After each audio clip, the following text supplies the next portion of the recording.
The 10 Commandments of God.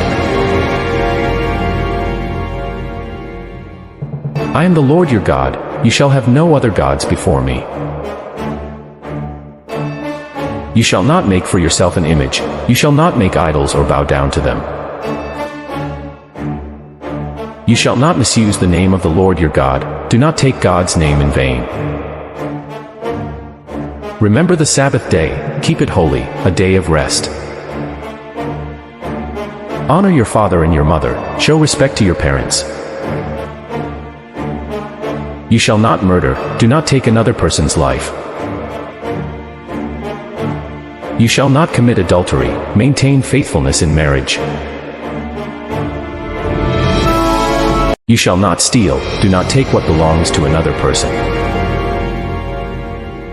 You shall not bear false witness, do not lie or give false testimony against your neighbor.